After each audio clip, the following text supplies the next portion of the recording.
हाँ बताओ।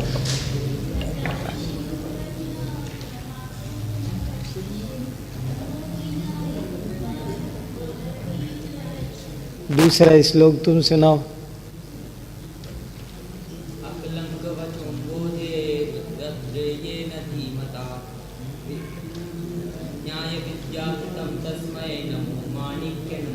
शाबाश, वेरी गुड, बैठो, बहुत अच्छा। सबने याद कर लिए ये? अरे बहुत अच्छा। हो सके तो थोड़ा थोड़ा कभी कुछ लिख के दिखाओ भी मुझे।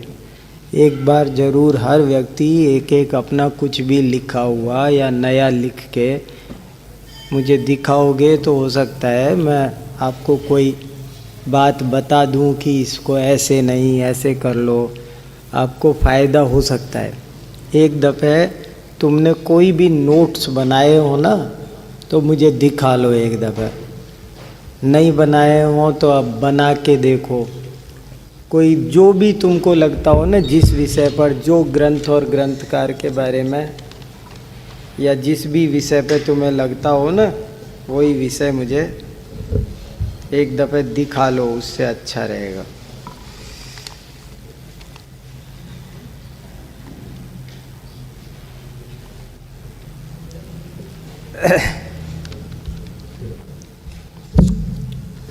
एक तो देखो ये किताब आ गई है, तुम लोगों को मिली कि नहीं मिली? मिल गई ना सबको। हाँ, तो ये किताब भी आप लोग एक दफ़े ज़रूर पढ़ लो, इससे आपको ये सब समस्याओं का समाधान होगा। खासकर तुम्हारे कोर्स में जो प्रमेय रत्नमाला है, प्रमेय रत्नमाला तो इसमें ही पूरी तरह लेने की कोशिश की गई है। जितने भी प्रश्नोत्तर बनाए हैं सब उसी से बनाए, सारी बुनियाद इसमें है। तो एक दफ़े इसकी भूमिका भी और इसके शुरू के 3 द्वार कम से कम तुम लोग पढ़ लोगे तो तुम्हारी ये तैयारी हो जाएगी। है किताब सबके पास? अभी लाए नहीं? इसमें भी है ना कुछ बातें, देखो जैसे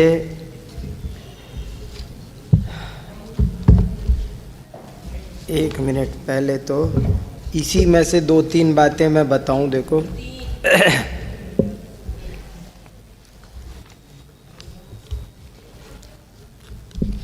देखो ये सब हो ही गया। देखो जरा सी मैं कुछ खास बातों की ओर इशारा करता हूँ, आपका प्रमेय रत्नमाला से ही करने की कोशिश करता हूँ। पहले तीसरी कारिका देखो, मंगलाचरण। प्रभेन्दु वचनोदार चंद्रिका प्रसरे सती माद्रसा क्वनुगण्यन्ते ज्योतिरिंगण सन्निभा। देखो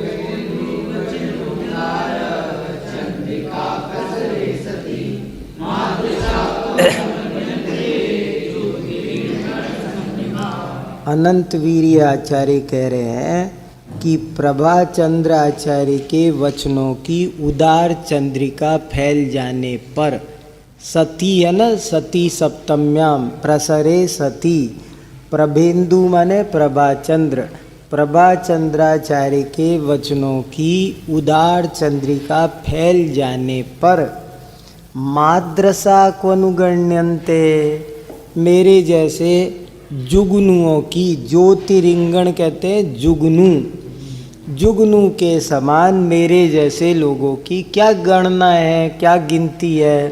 प्रभाचंद्र को क्यों याद किया इन्होंने, बता सकते हैं? माणिक्य ने, देखो इन्होंने अब तक 3 आचार्य को याद कर लिया, एक अकलंक को, एक माणिक्य नंदी को और एक प्रभाचंद्र को। अकलंक को क्यों याद किया? क्योंकि वही जैन न्याय के संस्थापक आचार्य हैं। उनके वचनों का सहारा लेकर, उनके वचनों में से निकालकर परीक्षा मोक्ष न्याय दीपिका आदि ग्रंथ बने हैं, इसलिए उन्होंने अकलंकाचार्य को याद किया। माणिक्य नंदी को क्यों याद किया? क्योंकि उनके ग्रंथ की ये टीका है। और प्रभाचंद्राचार्य को क्यों याद किया? क्योंकि वो इस पर एक बड़ी विशाल टीका लिख चुके हैं, प्रमेय कमल मार्तंड, और वो पहले से अवेलेबल है। तो उनको ये उनकी भी याद आ रही है और वो ये कह रहे हैं प्रभाचंद्राचार्य ने जब इतनी विशाल चांदनी फैला दी, देखो कितना भाषा पर कितना अधिकार होता है। मैं आपको कहाँ तक बताऊँ, कैसे कहूँ, मैं बात को कहना आना एक बहुत बड़ी कला है। हर आदमी नहीं कह सकता बात को। कि देखो प्रभेंदु, प्रभाचंद्र का नाम क्या बोला इन्होंने? प्रभाचंद्र में जो चंद्र है ना, चंद्र को उन्होंने इंदु कर दिया। इंदु कर देने से शॉर्ट भी हो गया, छंद में समा गया। और चंद्र है, इंदु है, तो उनके काम को क्या कह दिया? चंद्रिका। प्रभाचंद्र ने इतना बड़ा काम कर दिया, ये नहीं लिखा। प्रभाचंद्र की जब इतनी चांदनी फैल चुकी, चंद्रिका शब्द का कामों के लिए उपमा देखो कि प्रभाचंद्राचार्य की इतनी उदार चंद्रिका जब फैल गई है, और अपने आप को क्या कहा? ज्योतिरिंगण, जुगनू के समान उपमा दी, तो भी वही प्रकाश से ही रिलेटेड दी। हर चीज को एक बहुत लंबा राम सांग रूपक बनाने की कोशिश आचार्य करते हैं। तो बोले मेरे जैसे जुगनू सदृश लोगों की क्या गिनती है। तथापि तद्वचो पूर्व रचना रुचिरम सताम चेतोहरम व्रतम यद्वत् नद्या नवघटे जलम।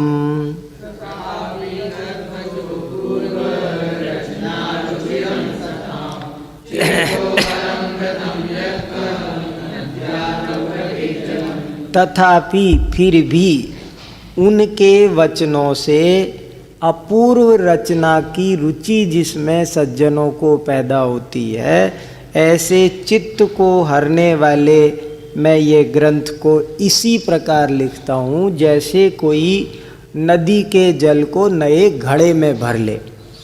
गंगा नदी की उपयोगिता तो बहुत बड़ी है ही, लेकिन उस गंगा नदी में से लोग अपने अपने बर्तनों में पानी भर भर कर जब घर में ले आते हैं तो वो और भी ज़्यादा प्यारा लगता है।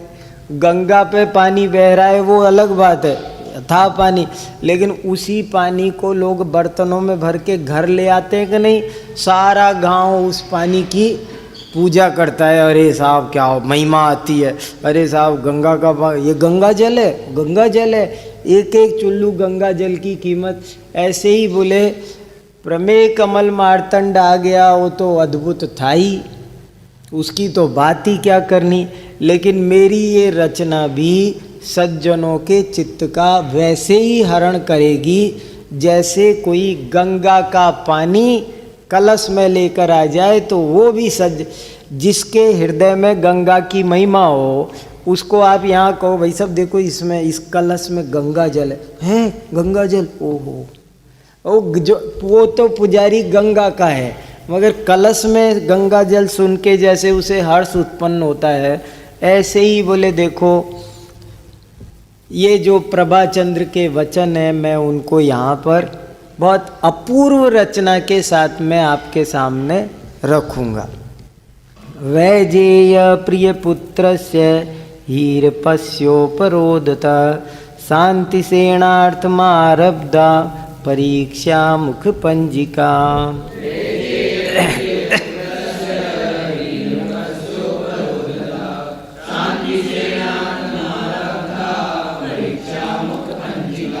प्रमेय रत्नमाला का एक नाम ये भी है परीक्षा मुख पंजिका, कि मैं ये परीक्षा मुख देखो प्राचीन काल में, अभी मैं कह रहा था ना आदेश और उपदेश में बड़ा अंतर होता है।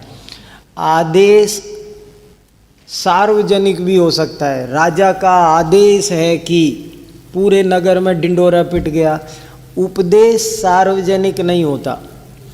उपदेश किसी न किसी के लक्ष्य से होता है। किसे उपदेश दिया जा रहा है ये बहुत जरूरी है। इसीलिए वो कह रहे हैं कि देखो वैजेयी का पुत्र जो हीरप था उसने मेरे से अनुरोध किया और कि भैया आप शांति सेन को पढ़ने के लिए प्रमेय रत्नमाला लिख दो, टीका लिख दो। तो मैंने ली। किसके लिए लिखी? शांति सेन कोई एक विद्यार्थी जो भी कोई होगा उसके लिए लिखी। और लिखने का निवेदन किसने किया? हीरप ने। और हु वाज हीरप? वो हीरप था वैजेयी का बेटा। वैजेयी का बेटा था हीरप। हीरप ने निवेदन किया अनंतवीर से कि आप इस शांति सेन के पढ़ने के लिए बना दो। तो ये मैंने बनाई है। अब देखो थोड़ी सी एक दो बड़ी अच्छी बात इसमें है, आपका ध्यान गया कि नहीं मैं इसलिए पढ़ देना चाहता हूँ। श्रीमन न्यायावार पारस्य अमेय प्रमेय रत्न सारस्य अवगाहनम अव्युत्पन्नैः कर्तुं न पार्यते इति तदवगाहनाय पोतप्रायमिदं प्रकरणम् आचार्यः प्राह। तत्प्रकरणस्य सम्बन्धादित्रय परिज्ञाने सति प्रेक्ष्यावतां प्रवृत्तिर्न स्यात् इति तत्रानुवाद पुरस्सरं वस्तु निर्देश परम प्रतिज्ञा श्लोकम आह। कोई पढ़ के सुनाएगा? तुम सुनाओ भैया, इसको पढ़ना जरा ठीक से पढ़ के सुनाओ। नहीं नहीं, ये जो मैंने पढ़ा है उसी को पढ़ो, गद्य को।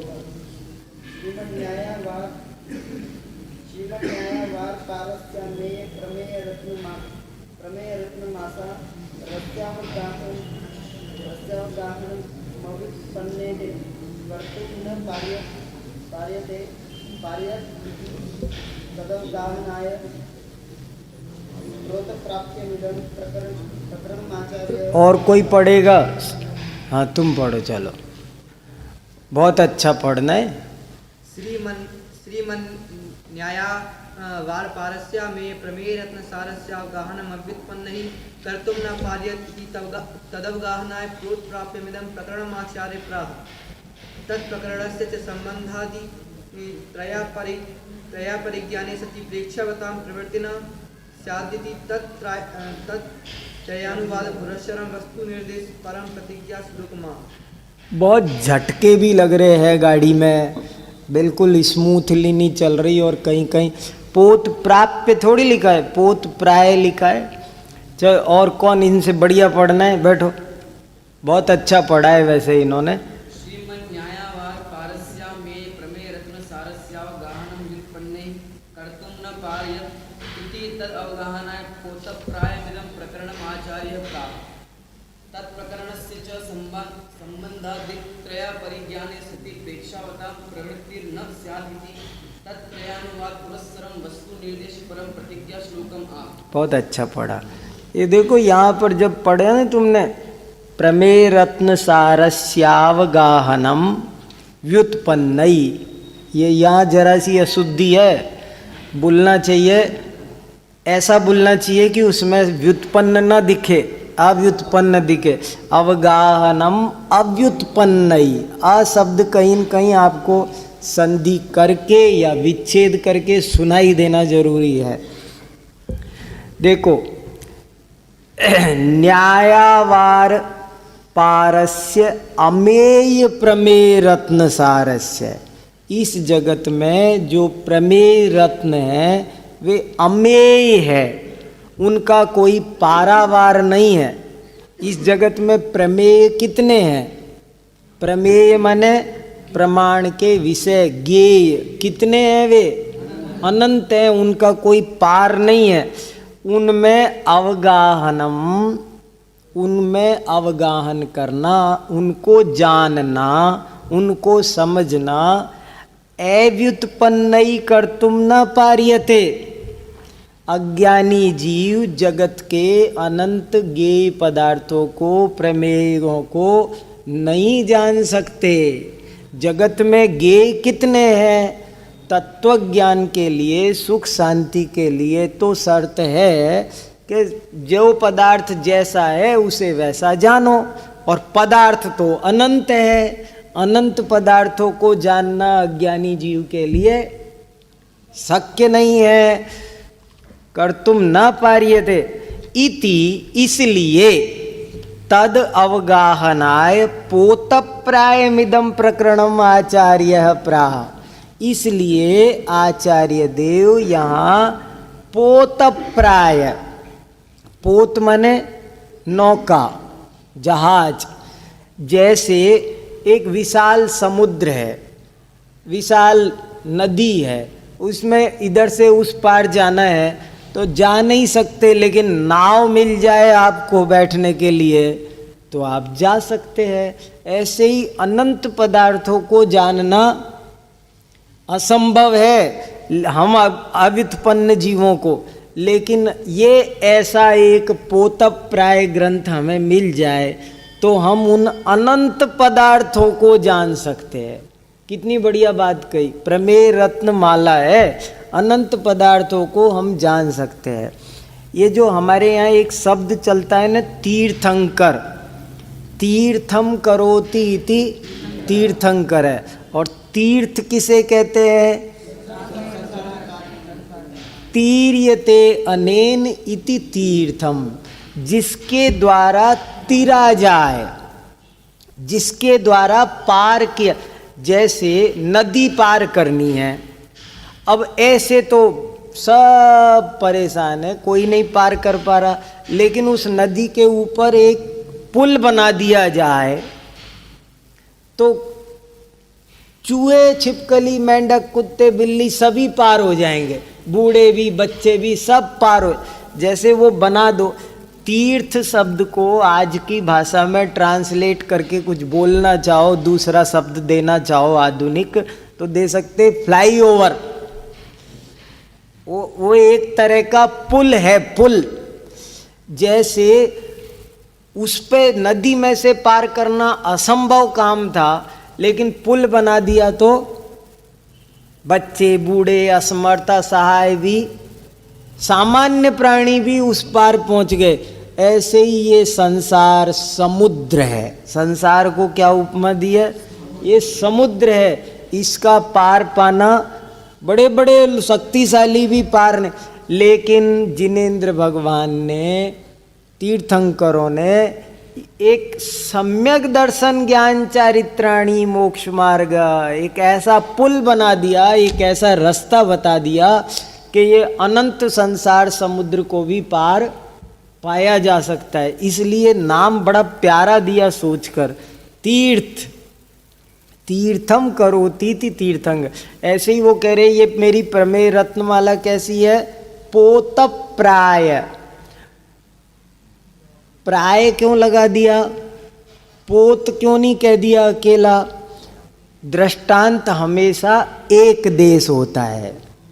जैसे हम कोई उसके ज्यादा अर्थ निकालने लगे, खींच तान के, जो उस पर घटित नहीं होने लगे। ये नाव है तो हम इसके ऊपर बैठ जाएं, प्रमेय रत्नमाला को रखें नीचे और इसके ऊपर खड़े हो जाएं। नाव में तो खड़े हो सकते हैं ना। ऐसा कोई एड़ा टेढ़ा अर्थ करने लगे तो इसलिए हमारे आचार्य हमेशा ये बात कहते हैं कि दृष्टांत एक देश लगता है। जैसे हम कहते हैं अरे भाई इस बच्चे का दिमाग तो कंप्यूटर है, तो कोई के कंप्यूटर तो अजीब होता है। तो भैया हमने क्या कहा था और तुम क्या समझ रहे हो? तो इसलिए यहाँ पोतप्राय, बहुत इतना क्या बताएं, आचार्यों की वाणी बड़ी संतुलित होती है। और आप हम सब प्रवचनकारों को बहुत एक एक अल्फाज बोलने में बहुत सावधानी रखनी पड़ती है। आचार्यों ने एक जगह ऐसे लिखा है कि जैसे मुनिराज एक एक ग्रास 32 दोष टाल के लेते हैं, ऐसे ही बोलते भी 32 दोष टाल कर हैं। एक अक्षर बोलने के लिए 32 दोष टालने पड़ते हैं, तब जा कर के वे बोलते। बोलना बहुत साधारण बात नहीं है, वक्तृत्व कला इतनी आसान चीज नहीं है। इसलिए लेखन वक्तृत्व कला पर कभी चर्चा करेंगे और कर ही रहे धीरे धीरे, पर यहाँ देख इशारा बताया आपको। तत्प्रकरणस्य च संबंधादि त्रय अपरिज्ञाने सती, उसके जो बात कही, देखो ये भी कितनी अच्छी बात है कि जब आप कोई बात कहते हैं तो सबसे पहले संबंध आदि त्रय बताओ, नहीं तो आप क्या कह रहे हैं समझ में ही नहीं आ रहा।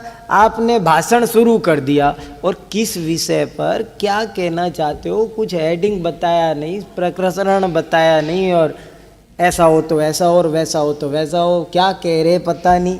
तो संबंध बताओ, अभिधेय बताओ, प्रयोजन बताओ। संबंध आदि त्रय माने अभिधेय, संबंध, अभिधेय और प्रयोजन, ये तीन बताना बहुत जरूरी। ये देखो, ये जैसे न्याय दीपिका की बहुत बड़ी देन है उद्देश्य लक्षण निर्देश परीक्षा। न्याय दीपिका पढ़े हो? न्याय दीपिका की में अद्भुत चीज है उद्देश्य लक्षण निर्देश परीक्षा। और ऐसे प्रमेय रत्नमाला में ये बहुत बड़ी चीज है संबंध अभिधेय प्रयोजन। इसका बहुत अच्छा खुलासा इसमें दिया है, संबंध अभिधेय और प्रयोजन। आप जो बात कह रहे हैं उसका संबंध क्या है, क्या प्रसंग है, क्या संदर्भ है, वो बताना जरूरी है। अभिधेय, कहना क्या चाहते हो, कहने का उद्देश्य क्या है। अभिधान माने कथन, अभिधेय माने कथन का विषय, कथ्य, कथ्य क्या है, वाच्य क्या है, वो होता है अभिधेय। और प्रयोजन, क्यों कहना चाहते हो आप, ये बात हमें क्यों समझा रहे हो, क्यों का मतलब होता है प्रयोजन। और प्रयोजन में इसमें मेरे को एक सबसे बड़ी बात ये लगी कि वो कहते प्रयोजन कैसा होना चाहिए, शक्यानुष्ठान होना चाहिए। ऐसा नहीं होना, अशक्य अनुष्ठान भी नहीं होना चाहिए। क्यों? आप बात, एक व्यक्ति को बुखार हो गया बहुत तेज, तो दवाई बता रहे थे, एक व्यक्ति आया, मैं बताता हूँ, बोले क्या, कि एक अमुक अमुक जाति का सांप होता है, उसके मस्तक पर मणि होती है, वो मणि लाओ और इसके माथे पर रख दो, अभी 2 मिनट में बुखार उतर जाएगा। तो बोले तुमने बात तो अच्छी कही है, लेकिन अब जब तक ये धंधा, ये काम कैसे हो, पहले तो उस जाति के ना, इसमें उदाहरण, सर्व ज्वर रोग तक्षक हर चूड़ामणि वत, आपको प्रवचन करने बिठाया जाए और पब्लिक है बिल्कुल आम जाति, बिल्कुल ठेठ किसी मेले ठेले में आपको खड़ा कर दिया कि आप टोडरमल स्मारक के विद्वान है प्रवचन, और आप वहाँ सुनाने लगे स्याद अस्ति स्याद नास्ति स्याद अस्ति नास्ति वस्तु कथनचित, ये भैया उनके क्या समझ में आने वाला है। सदैव सर्वम को नेच्छेद स्वरूपादि चतुष्टयात् असदैव विपर्यासाद, ये सुनाओगे तो कैसे समझ में आएगा। तो वो समझ में भी आना चाहिए, ऐसी बात कहो जो ग्राह्य भी हो, अशक्य भी नहीं होना चाहिए। हमारे आचार शास्त्र में भी ये बहुत बड़ा पहला, जम सक्कई तम की रही, जमचण सक्कई तैव सद्दैणम, जितना संभव हो उतना करो और बाकी की श्रद्धा करो। बाकी हाँ करना चाहिए मगर संभव नहीं है, कर नहीं पा रहा हूँ मैं, मेरी भूमिका जो भी है, पर ये नहीं कहो, ये भी मत कहो कि वो करने की कोई जरूरत नहीं, इतना ही बहुत है, ये भी मत कहो, और ये भी नहीं कि भैया नहीं निभ रहा है तो भी उसको जबरदस्ती निभाने की कोशिश करो। शक्य का अनुष्ठान होता है, तो इस तरह अशक्य, ये बहुत अच्छा वर्णन इसमें संबंध अभिधेय और प्रयोजन का। ये देखो 9 नंबर पेज पर ऊपर लिखा है अशक्य अनुष्ठान इष्ट। प्रयोजन में 2 क्वालिटी होनी चाहिए, एक शक्य होना चाहिए और एक इष्ट होना चाहिए। हमें इष्ट भी नहीं है तो हम क्या करें? हमें वो चीज, तुम कह रहे हो कि तुम्हें पैसे कमाने के लिए अमुक शेयर में लगा लेना, अरे हमें पैसे कमाने ही नहीं है, हम तो जो है उसको दान करने में लगे पड़े हैं, और तुम हमें विद्या सिखा रहे हो पैसे बढ़ाने की, हमें क्या करना? तो वो हमें इष्ट भी होना चाहिए। जिसको पैसे कमाने ही नहीं है उसे पैसे कमाने की विद्या बताना अनिष्ट है, और जिसे पैसा कमाना है उसे ऐसी विद्या बताना कि जो बेचारा कर ही नहीं पाए, तो वो अशक्य है। बताओ उसे ही जिसे पैसा चाहिए, और ऐसी बात बताओ जिससे वो पैसा कमा सके। तो ये एक खास बात की ओर मैं ध्यान आकर्षित करना चाह रहा था। दूसरा इस बात की ओर देखो, ये जो पहला श्लोक है ये बहुत अक्सर समझने लायक है और बड़ा गूढ़ गंभीर है। ये सामान्य लगता है लेकिन पहले श्लोक में बहुत जान है। हमारे कई आचार्य प्रमेय रत्न, इसकी परीक्षा मुख की 1-2 टीका तो ऐसी है जो बस इस मंगलाचरण और पहले सूत्र की है। एक मेरे ख्याल से प्रमेय कंठिका है, वो प्रमेय कंठिका में पूरी परीक्षा मुख की टीका नहीं है, वो सिर्फ ये पहला श्लोक और पहला सूत्र, बस उसी में टीका पूरी हो गई। बोले बाकी अब मैं और नहीं लिख सकता।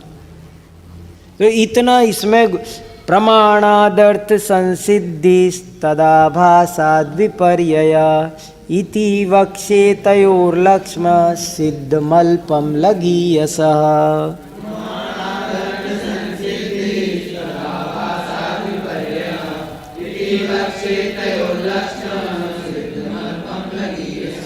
प्रमाण से अर्थ की सम्यक सिद्धि होती है और प्रमाणाभास से विपर्यय होता है। अब विपर्यय का अनुवाद करना कैसे भी कर सकते हो आप। प्रमाण से अर्थ की सिद्धि होती है, सम्यक सिद्धि होती है। अब इसको विपर्यय करो तो कैसे हो जाएगा? ये भी कह सकते अर्थ की मिथ्या सिद्धि होती है, ये भी कह सकते अर्थ की सिद्धि नहीं होती है, ये भी कह सकते हैं अनर्थ की सिद्धि होती है। वो जो विलोमार्थक है वो कहीं तीनों जगह कहीं जोड़ सकते हो।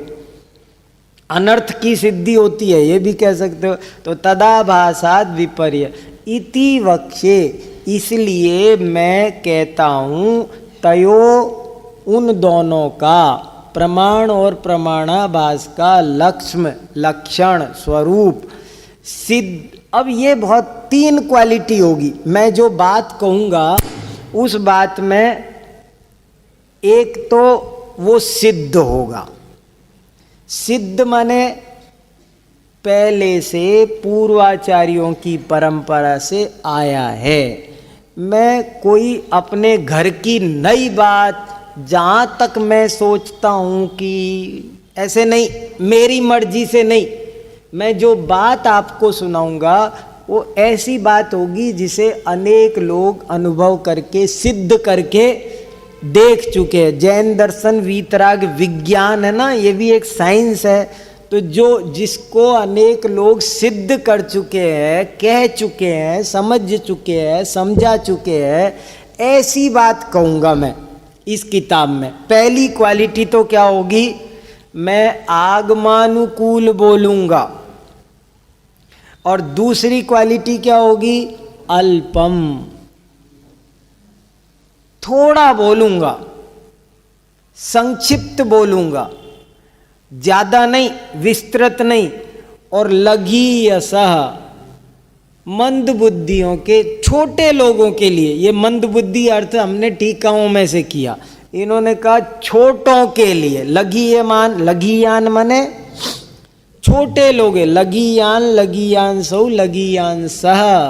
मैं लघीयसः, छोटे लोगों के लिए, बालकों के लिए। इसीलिए बहुत जगह बालक शब्द आता है, बालानाम बोधाय।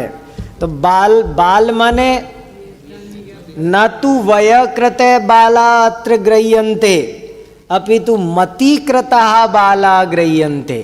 बाल माने बच्चे, बच्चे माने कौन से?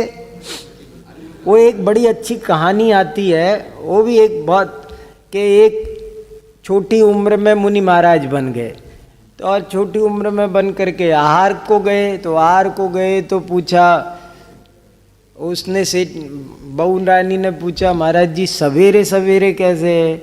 बोले उम्र का कोई ठिकाना नहीं। फिर आहार के बाद में महाराज जी ने उससे सवाल जवाब करके ते हुए फिर कहा, बोले तुम कितने साल की हो? बोले मैं 2 साल की। तुम्हारे पति? बोले 1 साल के। सास 6 महीने की। ससुर साहब वो अभी पैदा ही नहीं हुए। तो वो तो पैदा ही नहीं हुए थे, सो गुस्सा करने लगे, बगल में बैठे थे, निकल के आए, महाराज जी देखो ये ऐसी हमारे घर में आई है और इसने ऐसे ऐसे सब, क्या बताओ, आप तो 2 साल की, पति साल भर का, सास 6 महीने की, और मैं आपके सामने 6 फीट का खड़ा हूँ, कह रही है पैदा नहीं हुआ, देखो तो सही। फिर महाराज ने समझाया कि भैया इसका सुनी है आपने कहानी, वो अभिप्राय इस तरह से, यहाँ बालक माने क्या? जो जिसने अभी तत्व ज्ञान नहीं प्राप्त किया वो बालक है, और जिसने तत्व ज्ञान प्राप्त कर लिया वो बड़ा हो गया, वो ज्ञानी है। तो यहाँ पर लघीयसे का अर्थ लेना अज्ञानी, मंद बुद्धि, अल्प बुद्धि, उनके लिए मैं प्रमाण सिद्ध संक्षेप में बात कहूँगा।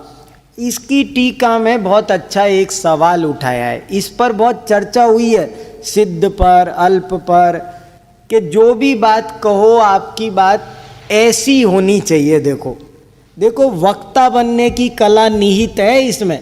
आप जब भी, अगर आपको जिनवाणी का वक्ता बनना है तो कैसा बोलो?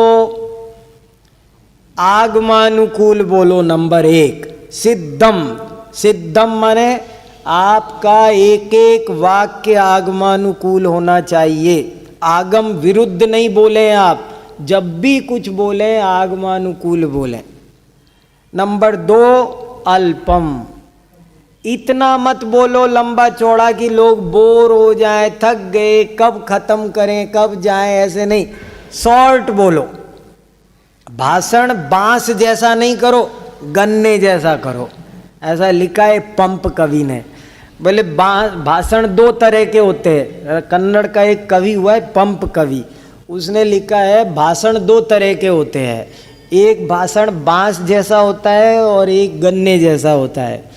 बांस जैसा भाषण लंबा बहुत होता है पर फांस ही फांस होती है, और गन्ने जैसा भाषण छोटा होता है पर कली कली में मीठा रस होता है। आप थोड़ी देर बोलो, थोड़ी बात कहो, पर उसमें बड़े भाव भरे रहें, चिंतन करें तो रस ही रस निकलता जाए, ऐसी बात करो। तो यहाँ पर सिद्धम, अल्पम, और जो भी बात कहो सरलता से कहो, अल्प बुद्धि को भी, मंद बुद्धि को भी पांडित्य बघारने वाली बात नहीं करो। देखो सरल व्याख्यान करना बहुत कठिन है, कठिन प्रवचन करना सरल है, और सरल प्रवचन करना, जैसे एक होती है ऋजु रेखा और एक होती है वक्र रेखा। गणित में 2 तरह की रेखाएं होती है ना, सरल रेखा और वक्र रेखा। तो टेढ़ी लाइन खींचना ब्लैक बोर्ड पर आसान है, जल्दी झट से जाओ, कैसे भी करो, देर थोड़ी लगनी है। लेकिन सीधी रेखा खींचनी हो तो वो बहुत कठिन। वाकई जब तुम कोशिश करोगे पता चलेगा सरल बोलना बहुत कठिन है, बहुत कठिन है। इसलिए लघीयस है, अच्छे वक्ता बनना हो तो सिद्धम अल्पम लघीयस है की चाबी पकड़ लो, अच्छे वक्ता बन जाओगे। एक बार विनोबा भावे से किसी ने पूछा, अच्छा वक्ता बनना चाहता हूँ मैं बाबा, क्या करूँ? तो उन्होंने कहा कि ऐसे है, तुमको जितने लोगों में बोलना हो और जितने मिनट बोलना हो उसे परस्पर गुणा कर लेना। जैसे 5 मिनट बोलना है और 500 लोगों के बीच बोलना है, तो तुम 5 × 500 अर्थात ये सोचना मुझे राष्ट्र के 2500 मिनट मिले हैं और अब ये मेरे ऊपर डिपेंड करता है मैं इनको बिगाड़ दूं या इनका सदुपयोग कर दूं। अगर सही बोले तुम अच्छा तो वो 2500 मिनट राष्ट्र के सदुपयोग कर दिए और नहीं बोले तो दुरुपयोग हो गया। ये बड़ा इसमें रहे। दूसरी एक बात इस श्लोक में जो टीका में चर्चा में आई है वो ये है, प्रमाण सब की मंगलाचरण क्यों नहीं किया। उन्होंने ऐसे उठाया कि आपने मंगलाचरण क्यों नहीं किया। ग्रंथ के प्रारंभ में मंगलाचरण की परंपरा है। ग्रंथ के प्रारंभ में ही क्या, भारत एक धर्म प्रधान देश है और कोई भी कार्य प्रारंभ करते हैं तो मंगलाचरण से ही करते हैं। और ग्रंथ रचना जैसा महान कार्य तो बड़े बड़े आचार्य भी पहले मंगलाचरण करते हैं। हे माणिक्यनंदी आचार्य, आपने मंगलाचरण क्यों नहीं किया। ये क्या, आप तो सीधे ही शुरू हो गए प्रमाणादर्थ संसिद्धि तथा मंगलाचरण क्यों नहीं किया। ये इसमें बहुत अच्छे से इन्होंने उठाया है और फिर उसका बड़ा सुंदर उत्तर दिया है। मैं उसकी ओर आपको जरा सा ध्यान दिलाना चाहता हूँ। देखो ये कहाँ, देखो यहाँ लिखा हुआ है पेज नंबर 10 पर, देखो ऊपर ही ऊपर तीसरी पंक्ति, ननु, मिल गया पेज नंबर 10 ऊपर से तीसरी पंक्ति, ननु निशेष विघ्नोपशमनाय इष्ट देवता नमस्कार शास्त्रकृता कथम न कृतः। निर्विघ्न कार्य होने के लिए शास्त्रकार ने मंगलाचरण क्यों नहीं किया। इति ना वाच्यम, उत्तर शुरू हो गया। आप ऐसा नहीं कह सकते कि उन्होंने मंगलाचरण नहीं किया। क्यों, तस्य मने कायाभ्याम अपि संभवात। अरे मंगलाचरण कोई लिखित रूप में ही थोड़ी होता है। उन्होंने ऐसे बोल लिया होगा नमो अर्यंताणम नमो सिद्धाणम और लिखने लग गए होंगे। तो मंगलाचरण करके, मंगलाचरण उन्होंने नहीं किया आप कैसे कहते हैं। उन्होंने मंगलाचरण बोल के कर लिया होगा, बोल के नहीं किया होगा तो मन में कर लिया होगा। पर आप ऐसा नहीं कह सकते कि मंगलाचरण किया ही नहीं, क्योंकि मंगलाचरण करने के तरीके सिर्फ श्लोक लिख देना ही थोड़ी है, और भी तरीके हैं। और फिर बड़ी अच्छी बात कही आगे, अथवा वाचनिकोपि नमस्कारो अनेनेव आदिवाक्येन अभिहितो वेदितव्या। ये बड़ी अच्छी लाइन है। अरे वचन से नमस्कार भी, लिखित रूप में नमस्कार भी सही पूछो तो यहाँ किया हुआ है, तुम नहीं समझ पा रहे हो। उनने कर रखा है, हैं कहाँ कर रखा है, हमें तो दिख नहीं रहा। प्रमाणादर्थ संसिद्धि तथा, इसमें कहाँ मंगलाचरण है, नमस्कार कहाँ है। तो कहते हैं देखो,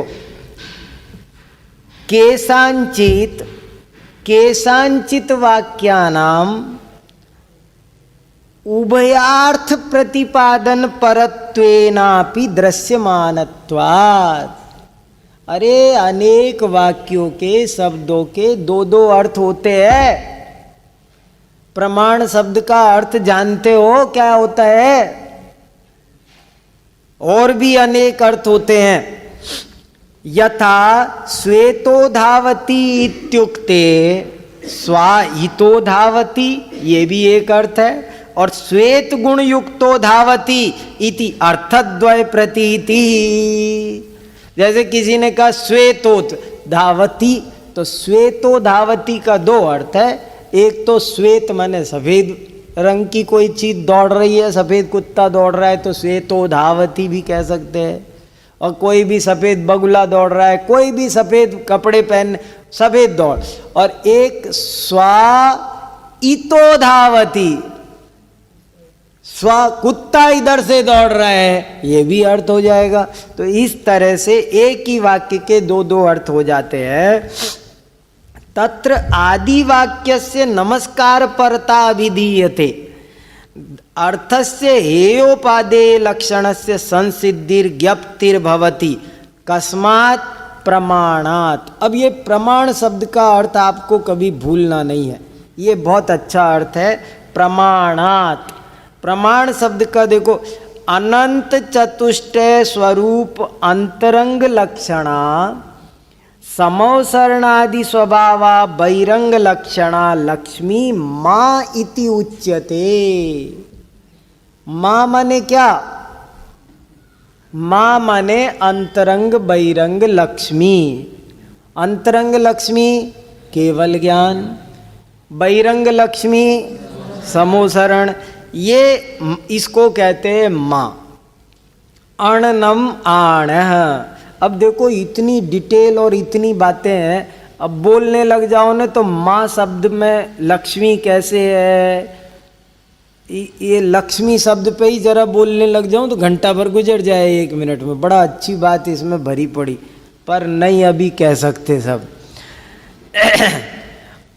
तो माँ माने लक्ष्मी, लक्ष्मी माने अंतरंग लक्ष्मी और बहिरंग लक्ष्मी। अंतरंग लक्ष्मी केवल ज्ञान, बहिरंग लक्ष्मी समोसरणादि।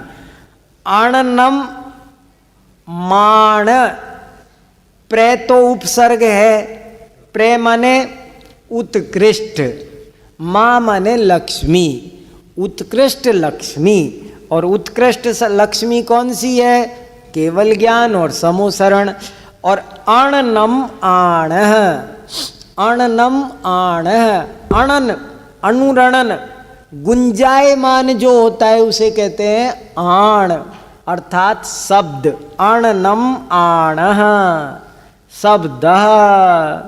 अणन शब्द का कितना बढ़िया अर्थ किया है देखो। आण माने शब्द, माच आणश्च प्रमाणौ। कौन सा समास हुआ? कौन बोला? द्विगु, द्वंद्व समास हुआ। माच आणश्च माणौ, द्वंद्व समास हो गया। माँ और आण, आण माने शब्द। अब प्रे शब्द यहां भी लगाओ, उत्कृष्ट शब्द अर्थात दिव्य ध्वनि के जिसके पास। अब देखो, प्रकृष्टौ माणौ यस्य असौ प्रमाण है। प्रमाण माने क्या? जिसके पास में प्रकृष्ट माँ और आण है वो है प्रमाण, माने अरियंत भगवान। देखो प्रमाण शब्द का कैसा अर्थ निकाला देखो। अब ये याद रहना चाहिए आपको, व्याख्या में लिखो, बताओ, समझो, तब जाकर के आपको आनंद आएगा। प्रकृष्टौ माणौ यस्य असौ, कौन सा समास है? प्रकृष्टौ माणौ, ये जो विग्रह के बहुब्रीहि समास है, तृतीय पद प्रधानो बहुब्रीहि। प्रकृष्टौ माणौ यस्य असौ प्रमाण, जिसके प्रकृष्ट माँ माने लक्ष्मी है और आण माने दिव्य ध्वनि जिसके पास है उसको कहते हैं प्रमाण, माने तीर्थंकर, माने अरियंत भगवान, वो है प्रमाण। और उन प्रमाण से अर्थ की संसिद्धि होती है। और अर्थ माने क्या? अर्थ शब्द के बहुत अर्थ होते हैं, अर्थ शब्द के 10 अर्थ होते हैं। अर्थ माने पदार्थ तो होता ही है, और अर्थ माने धन भी होता है। अर्थशास्त्र बोलते हैं कि नहीं? अर्थ माने प्रयोजन भी होता है। आप किस अर्थ आए? ज्ञानार्थम से, ज्ञानार्थ आइए, सेवार्थ जाइए, ये क्या है? अर्थ माने प्रयोग। ऐसे और भी अर्थ के अनेक अर्थ होते हैं। यहाँ पर अर्थ शब्द का अब दूसरा अर्थ करो, अर्थ माने प्रयोजन। प्रमाण से अर्थ की सिद्धि होती है, माने अर्थ का ज्ञान होता है। और यहाँ प्रमाण माने अर्थ किया तीर्थंकर, अरियंत, केवली, और उनसे अर्थ की संसिद्धि होती है। मैं अर्थ का पदार्थ अर्थ भी रख लो और प्रयोजन भी लगा लो। उन भगवान तीर्थंकर से ही प्रयोजन की सिद्धि होती है। ऐसे करके उन्होंने भगवान महावीर को, तीर्थंकरों को, सबको याद कर लिया ना। आप कैसे कहते हो कि उनने मंगलाचरण नहीं किया? उन्होंने मंगलाचरण कर लिया। और कोई कहे साहब ये तो प्रकृष्ट मां, बोले नहीं, हरिहर आदि असंभवी विभूति युक्तो दृष्टेष्ट अविरुद्ध वाक्च भगवन अर्हन नेव अविधीयते इति असाधारण गुणोपदर्शनम एव भगवतः संस्तनम अविधीयते। कि भैया ये जो असाधारण प्रकृष्ट मां और प्रकृष्ट माण, ये कहीं और हरिहर आदि में आप्ताभिमान दग्धा नाम ये चीजें नहीं पाई जाती। ये चीजें तो सिर्फ सत्वमेवासी अरियंत भगवान में ही ये चीजें पाई जाती है। इसलिए ये एक तरह से अरियंत भगवान का स्मरण हो गया, मंगलाचरण हो गया। अब एक लाइन पर और जरा सा ध्यान देखो, इसके नया पैरा शुरू हो रहा है तुरंत। अथ इदानीम उपक्षिप्त प्रमाण तत्वे स्वरूप संख्या विषय फल लक्षणासु चतत्स्रिषु विप्रतिपत्तिषु मध्ये स्वरूप विप्रतिपत्ति निराकरणार्थम आह। प्रमाण के बारे में 4 जगह विप्रतिपत्ति है। विप्रतिपत्ति माने विवाद, मतभेद। 4 चीजों में मतभेद है। नंबर 1 स्वरूप, नंबर 2 संख्या, नंबर 3 विषय और नंबर 4 फल। ये 4 आप याद रखेंगे तो पूरी प्रमेय रत्नमाला और न्याय की सारी कंसेप्ट आपके हाथ में आ जाएगी। 4 चीजें हैं बस। प्रमाण का आपको क्या क्या जानना है? स्वरूप, संख्या, विषय और फल।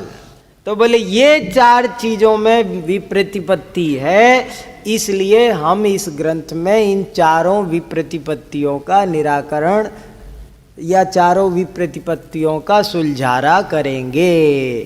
उसमें से प्रतिपत्तिषु मध्ये स्वरूप विप्रतिपत्ति निराकरणार्थम आह।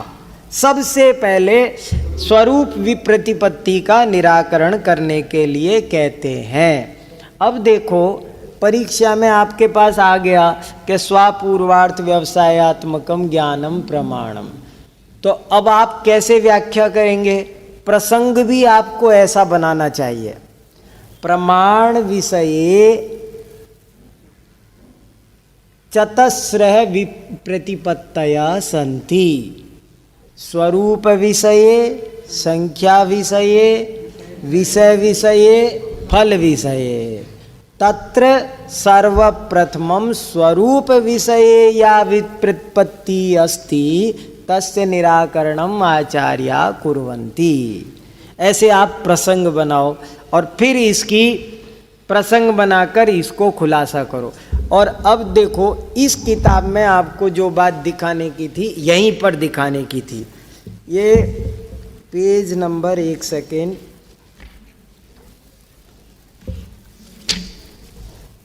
ये देखो पेज नंबर 31। पेज नंबर 31 पर आप ध्यान दो जरा सा। ये किताब लेके बैठो भले। प्रमाण, प्रश्न नंबर 16 देखो। प्रमाण किसे कहते हैं? तो पहले तो उत्तर दे दिया कि जिसके द्वारा वस्तु तत्व को एकदम सही रूप में जाना जाता है, पहचाना जाता है, उसे प्रमाण कहते हैं। नीचे पढ़ो। नहीं, टिप्पणी। प्रकर्षेण संशयादि व्यवच्छेदेन, ये प्रमाण की परिभाषा आप ऐसे की ऐसे याद रखो। और वो प्रमाण क्या है? तो कहते प्रमाण का निर्दोष लक्षण क्या है? स्वयं और अपूर्व अर्थ का व्यवसायात्मक ज्ञान ही प्रमाण है। स्वपूर्वार्थ व्यवसाय। अभी देखो 18वां सवाल बड़े काम का।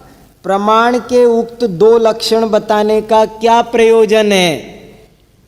उत्तर पढ़ो। प्रमाण के युक्त दोनों लक्षण जैन दर्शन के न्याय ग्रंथों में अत्यधिक प्रसिद्ध है। हाँ। और दोनों ही पूर्णतः निर्दोष हैं। हाँ। प्रथम लक्षण आचार्य माणिक्यनंदी ने परीक्षा मुख सूत्रम में प्रकट किया है और द्वितीय लक्षण श्रीमद अभिनव धर्मभूषण यति ने न्याय दीपिका में एवं अन्य अनेक आचार्यों ने भी अपने ग्रंथों में प्रकट किया है।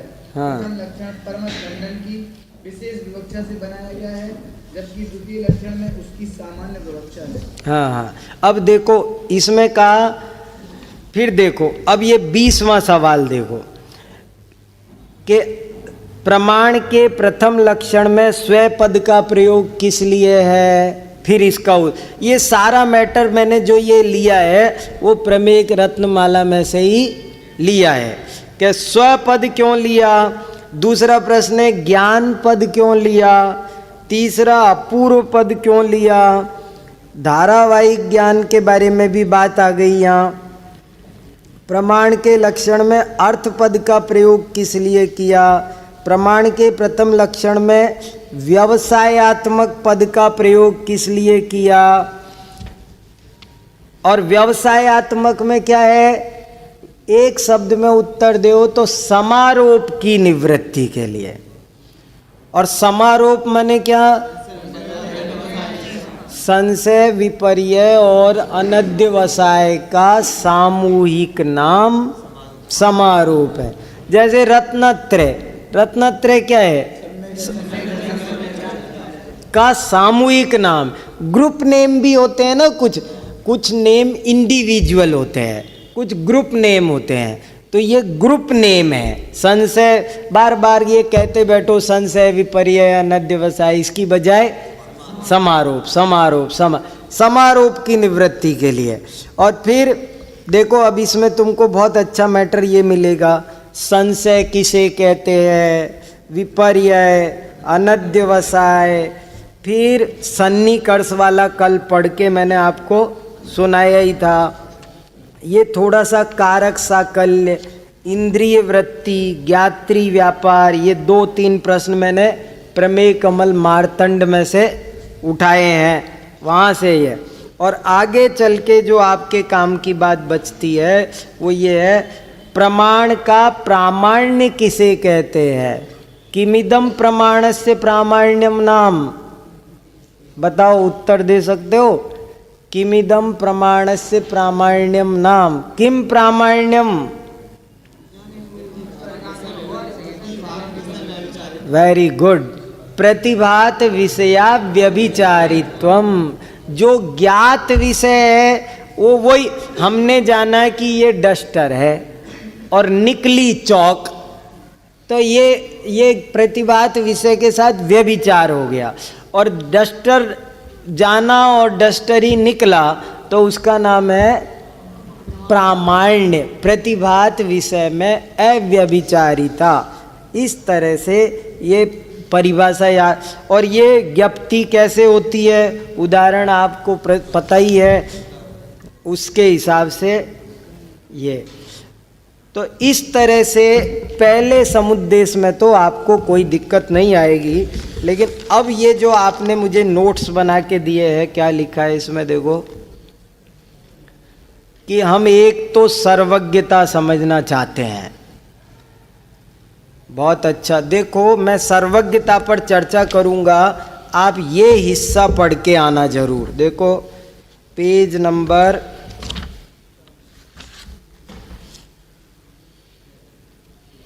47, इसमें पेज नंबर 47 पर सर्वज्ञता का टॉपिक प्रश्न 28 से शुरू होता है।